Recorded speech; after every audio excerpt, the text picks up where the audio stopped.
Guys, share ko lang sa inyo yung ginawa kong decoration. Ito po, gagawin muna natin yung mga decoration na ginawa natin. Small arch lang po yan. Yan, magpapahangin muna tayo ng mga lobo. Yan yung mga kulay na pili ng customer. May pale blue. Then, off-white. Yan po, itahanginan ko lang po.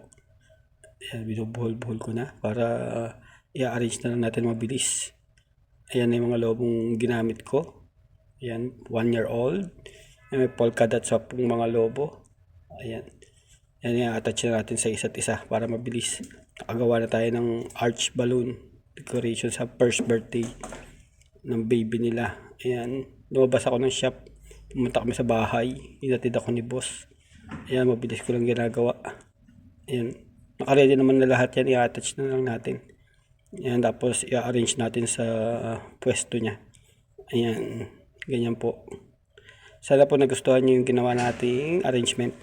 Ayan na po. Tapos na po tayo mag-arrange ng balloon arch. Ayan na po siya.